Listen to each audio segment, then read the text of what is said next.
Bonjour à tous, aujourd'hui je me suis rendue au phare en présence de Laetitia. Bonjour. Bonjour.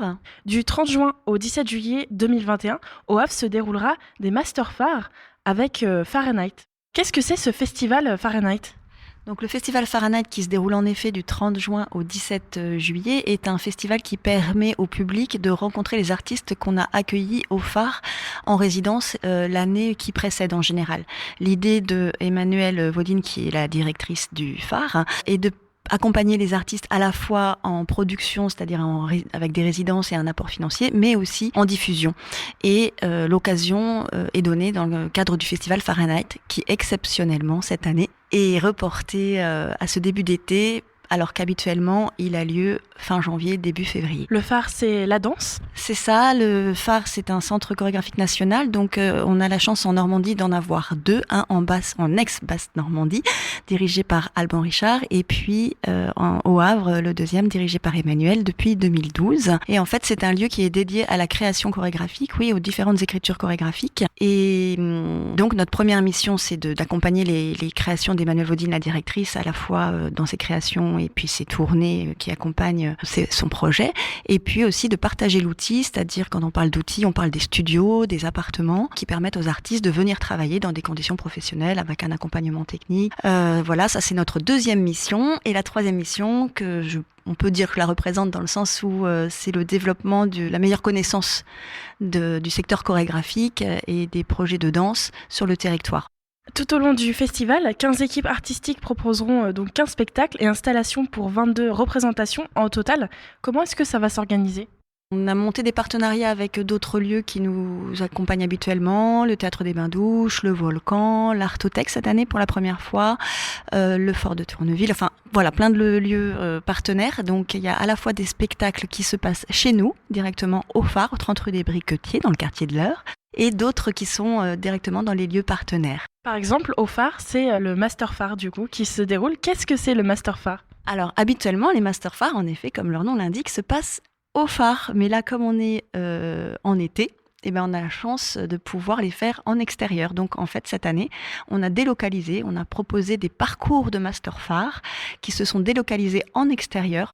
Donc les Master Phares sont des classes qui sont menées par des artistes qui sont accueillis dans le festival, des ateliers en fait, et tout le monde peut y participer. Il n'y a pas besoin de savoir danser. C'est une manière de découvrir l'artiste autrement. Donc il y a le spectacle qui permet de le rencontrer au plateau son travail, et puis l'artiste directement par les ateliers, par la pratique. Voilà, donc on en a organisé hier, donc nous étions le 7 juillet au Jardin Suspendu. Il y a eu 3 ateliers qui ont été menés donc à 11h par la compagnie PJPP Claire et Nicolas, ensuite à 14h par Valérie Castan, et puis à 16h par Margot d'Orléans. Donc j'en profite pour faire un petit retour sur ce qui s'est passé. Donc le temps était avec nous, donc c'était super. On a pu déambuler dans le jardin. Chaque artiste a fait ses propositions et je crois que le public était assez emballé pour avoir suivi cette journée. C'était un très très chouette moment que nous renouvelons la semaine prochaine, le 14 juillet, qui a l'avantage d'être un jour férié. Donc on invite tout le monde à nous rejoindre. Il reste quelques places, j'avoue. Ça rencontre son public, donc il n'y a plus beaucoup de places. Et donc la semaine prochaine, le premier atelier à 11h se déroulera au Fort de Tourneville. Le rendez-vous est à la Grande Halle, parce qu'on partira dans les jardins, avec Flora Détraz, qui nous proposera un travail autour de corps et voix. Et la chance pour les participants de Master Phare, c'est qu'ils pourront découvrir le spectacle le lendemain, Glottis, au phare. Le deuxième atelier est proposé par Emmanuelle Vaudine autour de sa pièce La forêt de glace, qui s'adresse à jeunes et tout public. Donc cet atelier-là est plus spécifiquement dédié à un public familial et aux enfants à partir de 7 ans, accompagnés de leurs parents si possible, s'ils ont envie de partager, parents, grands-parents, enfin peu importe. Et cet atelier se déroulera également au Fort de Tourneville, même point de départ, rendez-vous à la Grande Halle, et on part ensemble pour 1h30 d'atelier. Le dernier Master Phare du 14 juillet aura lieu par la compagnie Shift, qui sont nos artistes associés, et il aura lieu au parc Albert René, donc en centre-ville, qui est le parc de sécurité routière dédié aux enfants habituellement, et qui est un lieu qui est investi avec le collectif des gens des lieux cette année dans le cadre de leur projet Genius. Donc voilà, un autre maillage. Donc David et Magven proposeront d'explorer avec eux cet espace normalement dédiés à la sécurité routière et nous proposerons un mix de leur travail dans cet espace-là. Voilà, et ça c'est aussi un atelier qui est pour tous les publics à partir d'une dizaine d'années, j'ai envie de dire. C'est vraiment pour tous les publics, petits et grands, ou même les grands-parents. C'est votre façon de démocratiser la danse? Oui, tout à fait. C'est un de nos moyens utilisés cette année. Donc, en se délocalisant, en offrant un autre moyen de rencontrer les artistes.